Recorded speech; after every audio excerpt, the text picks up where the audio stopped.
That's important when you're going into this YouTube game for the long run. Hey friends, welcome back to the channel. My name's Luis. I'm a medical student from the Philippines and I make YouTube videos about how to live more productively and efficiently as a medical student. And over the past 6 months, I've been making weekly YouTube videos, and in this video, I'll be reflecting over those past 6 months to share my insight of what it's like to be a full-time med student while doing YouTube on the side.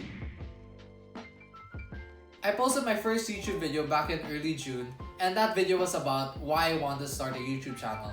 And I think my intentions then still remain more or less the same as it is now, because I wanted to create content for both aspiring and current medical students here in the Philippines, and hopefully it would be helpful to medical students abroad as well. And so far, from what I've experienced in the past half year, I think I've had some impact with a lot of medical students messaging me about their questions on how to take the medical entrance exam and how to apply the techniques that I talk about in my active recall videos and spaced repetition. And it feels good knowing that I'm making impact in the lives of people who want to enter medicine, and in general making impact in someone's life even before I've entered the hospital.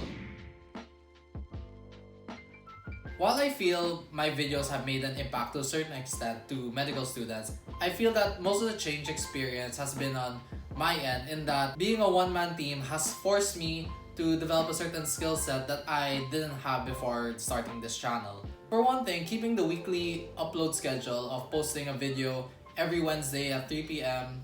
Philippine time really forced me to be efficient with my time, because in med, it's so easy to fall behind when you procrastinate. But when you're running a YouTube channel and studying in med school, any amount of procrastination can snowball easily. So that's something I definitely had to sharpen early on, especially with managing my academic workload and the weekly upload schedule. Especially if I wanted to maintain decent grades. So I'd have to do my Anki cards, do my reviews, study when I had to study, because otherwise it would either tank the quality of my videos or tank my grades, and I didn't want either of that. One thing I definitely learned was the value of being able to create content that I could reuse over and over. And I think this came in the form of my med school deep dive series, because as you could probably tell, I reuse the questions over and over again, ad-libbing some to expound on what some of the interviewees said. And I think this saved me a lot of time, because all I had to do was just contact the interviewee, schedule the interview, record the interview, and then just edit it to make it more cohesive. Because as opposed to having to write a script, film, and edit multiple individual videos, I could just take that one interview and use it over and over again for all 13 of the interviews I conducted, and it wouldn't be necessarily stale because the responses each time would be different, and it still would be value adding in my opinion, since it would be particular to each specific school. So I think that really helped me with keeping on top of my weekly uploads, as well as allowing me to still have enough time to study.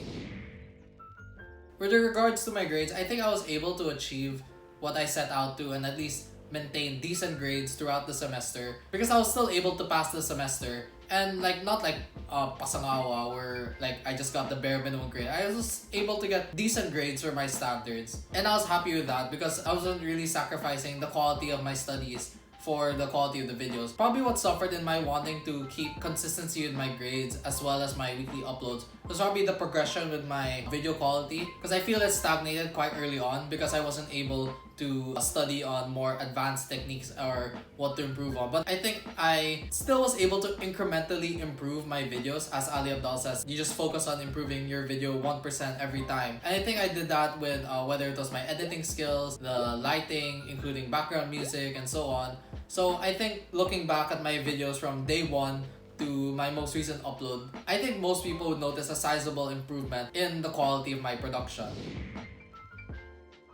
Probably the biggest impact that making these YouTube videos has had on me was being able to meet so many different med students in my med school deep dive series, because I was able to get different insights on different medical students all around the Philippines. And given that I've been in the nation's capital all my life, it's like I've basically been in a bubble. And I think expanding that bubble by talking to med students, not only within NCR, but also in other provinces, especially the med students I interviewed in Cebu and Davao, it really changed my perspective when I think about medical schools outside of the metro area. And it made me feel better knowing that the medical schools outside of the National Capital Region are as good or maybe even better than some of the schools within the area where I live. But probably just as important as that, I think the non-med skills that I sharpened through this process, such as my video editing, photo editing, script writing, I think it all helped immensely with med school, especially when it came to the non-exam requirements that our profs gave us, especially if I had to make a video or do some script writing. These are skills that I already developed with my YouTube channel, so when it came to translate them to making my projects for school, it was quite easy, and I actually found it quite fun doing so, to the relief of many of my group mates. And it felt actually quite good learning a new skill from the top, learning all the intricacies of lighting, production, photo editing, primarily because I get feedback for it in the form of my comments and the stats for that video. Obviously, if the video performed well, that would be an indication that I had applied the skills correctly to a certain extent. But I didn't really take it hard if the video didn't perform up to my expectations. That only meant that I had more to improve on, and I think that's important when you're going into this YouTube game for the long run. You have to remain hungry and you have to have something to keep you going, and I think it's the hunger to constantly improve my skills, because I think at the end of the day, the numbers will eventually lose their luster and it'll come down to like, do I find this creatively fulfilling?